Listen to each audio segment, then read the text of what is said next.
Well, mabuhay, maligayang pagbabalik sa aking YouTube channel. Finally, nabigyan na natin ng pagkakataon o ng time na gawa ng vlog ito. Kasi ito talaga yung parang pinambabato nila kay Kim Chiu. I don't know, pero may mga tao talagang ang pa-perfect. Diyos ko, grabe, no? Ang daming taong perfect sa Pilipinas na akala nila bawal magkamali. Diyos ko. Kaya naman, alam nyo naman siguro yung nangyari, yung guesting ng IV of Spades. Ayan na, IV of Spades. Hindi, four of Spades yun, di ba, IV? So, tayo naman kasi, sanay naman tayo na talagang yung number lang ang nakikita natin. When you say, hindi naman natin araw-araw ginagamit yung mga symbols na yon. But anyways, ayun na, para lang matapos kasi ayaw paawat ng iba, di ba? Talagang binubus ka, tinitira si Kim dahil doon. But anyways, eto na nga, sabi ni Kim, at mamaya mag-gan tayo ng opinion tungkol dyan. Ano? Sabi niya, let me just clear this out. Bilang mahilig ata itong account na to sa cloud. Honest mistake. Di ko talaga sila kilala. Kung naitama ko yung pangalan nila, may magbabago ba? Mababalik ba sa atin yung ninakaw na tax natin? I think there is much more problem in Philippines now than this na mas na mas kailangan ng bansa natin ang boses mo doon sa tunay na laban, sa tunay na problema, sa tunay na kalaban. Pare-pareho tayong lumalaban sa buhay ng patas. Be considerate, be kind. Ayan, sabi niya, kaya walang pinagbago ang Pilipinas. Sana mas piliin na lang natin magtulungan para sa ikaw-unlad ng lahat. Pero never ko naman pinalaki or ginagawang issue ang hirap sa iba. Instead of lifting each other up, we pull one another down. Crab mentality.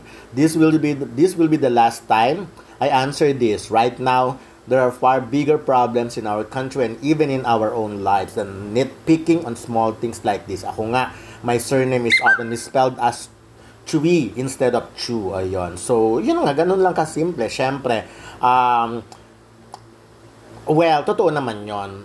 Sa totoo lang, hindi nga ako masyadong familiar sa Four of Spades. Alam ko yung pangalan nila, pero hindi ko sila kilala personally.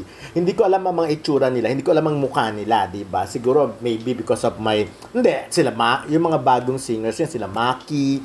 Kilala ko, nakikita ko sila na napupuntahan ko, yan, mga SB19 or Beanie. Pero itong Four of Spades, ayoko i-justify ang pagkakamali ni Kim. Pero talaga namang, marami naman talagang tao ang hindi sila nakikilala. Well, sabi nga nila, may nagsasabi dito na dapat inaral niya muna bago bigkasin yon. Kasi sometimes, sa ganyan sa sa live show, hindi na nabibigyan ng chance na aralin pa.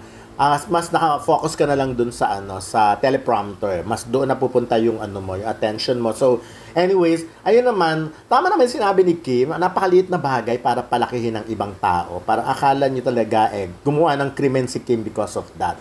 Well, yun lang. Tama naman yun. Nakita nyo naman kung yung mga pangalan na mention, kung sino-sino yung may mga mga top taxpayer, diba? Ando si Vice Ganda, Catherine Bernardo, Dingdong Dantes, and of course, ayun nga, si Kim Chiu. Diba, sana bago kayo magmanlait ng ibang tao, tignan nyo muna ang kondisyon nyo, ang sitwasyon nyo sa Pilipinas, kung karapat-dapat ba kayo manlait talaga. Well, ako din, bilang host naman, marami rin naman talaga akong pagkakamali. Kasi sometimes, katulad namin ni Ray, daily yung show namin sa AM sa DWAR. Medyo hindi kami nabibigyan ng proper time na aralin pa yung halimbawa yung mga dapat aralin, but binabasa. So ako naman tinatanong ko na lang kung tama. But anyways, with Kim Chiu's situation, ayun, oo nga naman, ang dami-daming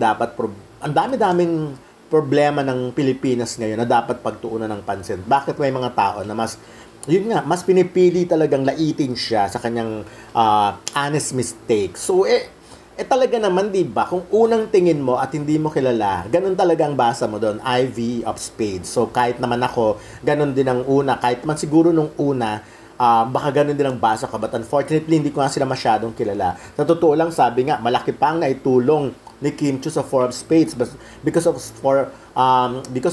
honest mistake ni Kim Chiu, ang dami nagpunta sa social media ng Four of Spades. Chinek nila. Kung babasahin mo yung mga opinion doon, sinasabi talaga nila, thank you kay Kim Chiu dahil nakilala ko kayo. At salamat, nandito ako dahil kay Kim Chiu. Yung mga ganong tipo. So, ayan, oo nga naman, sabi, may mga fans na nagsasabing hindi na kailangan mag-explain ni Kim Chiu. Kaya kasi nga, naiintindihan naman yun eh. Kaya lang nga may mga tao dapat sinasopla, 'di ba?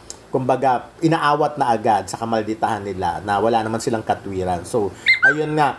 Okay, basahin lang natin. Sabi mo nga, honest mistake and mali ka naman talaga. Tapos ibabalin mo yung dulo ng sagot mo sa ibang issue. Sorry lang, will do, tama ka na di mo naman kilala lahat. So, ayan, at least, eto, ano rin to. Gusto ko yung opinion nito, very prangka, di ba? Hindi niya, tama, kumbaga, itanggap niya yung honest mistake at medyo na ano na lang siya napunta sa ibang attention. Pero, opinion niya ni Kim eh, di ba? So, ano naman pakialam niyo rin. Yung clout na to sana bago mo call out si Kim, tapatan mo yung tax na nayambag niya sa Pilipinas, yung call out mo yung mga corrupt sa Pilipinas, doon mo gamitin utak at bibig mo para kahit paano may contribution ka. Ayun. Ganyan nga, Kimi, laban ka masyado ng abuso ang mga feeling perfect na yan. Kung sila, di nila kilalang yung grupo na yan, malamang ganyan din pagkakabasa nila. Mga oga, akala mo, nag-corrupt ka ng bilyon-bilyon, kumakapang bash, sinasabi ko. Sobra naman, sikat si Kim, pero grabe naman yung panlalait nyo, yung impact. Sabagay, ilan lang naman yon, pero kaya lang dapat ding dapat ding awatin na, because it's not right na pag nagkamali yung tao, ng mga honest mistake, ididiin at ididiin mo, diba? Tama na yung sabi mo lang, ay Kim, 4 of spades po yan. Halimbawa, number 4, tas of spades, ganun yung pagkakabasa. Tapos, ang issue, hindi yung talagang kung ano-ano pang mga panlalait pa ang sinasabi, di ba? Perfect yun.